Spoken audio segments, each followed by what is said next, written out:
Adja Awa. Depuis un certain temps, je t'entends vociférer partout comme une pie. Désolé de venir intervenir ici sur la toile, mais il faut que je te stoppe. Cette même jeunesse camerounaise que tu essayes de défendre aujourd'hui, n'est-ce pas cette même jeunesse camerounaise que tu détruis depuis longtemps? N'est-ce pas cette même jeunesse camerounaise dont tu détruis l'avenir depuis longtemps? N'est-ce pas ces mêmes jeunes avec qui tu fais des rapports pour des rituels, pour avoir le pouvoir?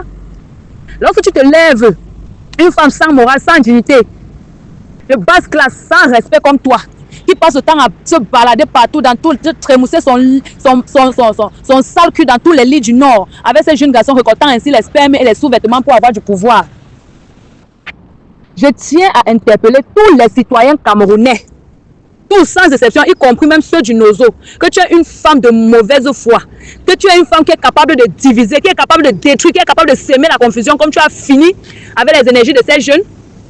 Aujourd'hui, tu te lèves maintenant contre ces messieurs qui nous dirigent. Lorsque tu te lèves ainsi, Madame Adja Awa, pour défendre la cause, sois toi-même d'abord un exemple. Ce même président que tu défends aujourd'hui, n'est-ce pas ce même président dont la place est convoitée par toi et ceux qui t'ont envoyé? Je tiens également à te rappeler, tu es sans oublier que tu m'as interpellé, si je me rappelle bien une fois, pour venir intervenir dans cette bêtise, de te soutenir dans ton combat. Mais ma soeur, laisse-moi te dire aujourd'hui que ces gens-là sont connus, ces gens qui sont proches du président de la République et qui t'envoient sont connus. Et je tiens également à t'informer que vous allez être traqués jusqu'à la dernière énergie. Vous allez être stoppés. Tu te lèves, tu appelles un monsieur comme le ministre Ferdinand Gongo, comme si c'était ton égal. Mademoiselle, stoppe-moi ça très vite. Je vois que le fait d'aller chez ton monsieur Baba Sadoula pour avoir le pouvoir, t'es monté par la tête. Aujourd'hui, tu te lèves contre toute une nation.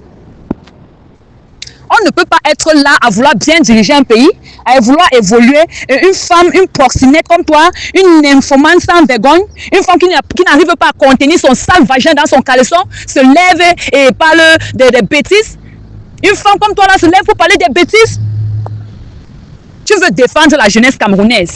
Alors que toi-même, tu sacrifies cette même jeunesse. Tu te lèves et tu viens intervenir pour les jeunes. Pourtant, c'est toi-même qui es participante première dans le sacrifice de ces jeunes. Tu veux qu'on compte le nombre de jeunes que tu as déjà eu à sacrifier par les rituels de sexe? Tu veux qu'on en compte tous ces jeunes que tu as déjà sacrifiés, que tu as déjà liquidés dans tes loges avec tes complices? Vous allez être démasqués, madame. Vous allez être démantelés. On va vous traquer et vous allez être brisés. Ce pays ne peut pas tomber juste à cause d'une nymphomane comme toi, d'une sale bordel qui passe autant à trémousser son sale cul dans tous les lits. Comme tu as tenté de t'insérer avec ces grands messieurs, ça n'a pas marché. Maintenant, il faut que tu te lèves pour les saboter, pour dire des énormités, pour dire des bêtises, des choses non fondées. Je vais te dire aujourd'hui, stop ça, arrête ça. La prochaine fois que je prendrai la parole pour intervenir par rapport à ces choses dont tu passes autant à vociférer partout sur les réseaux, ça serait pour citer les noms de tes complices.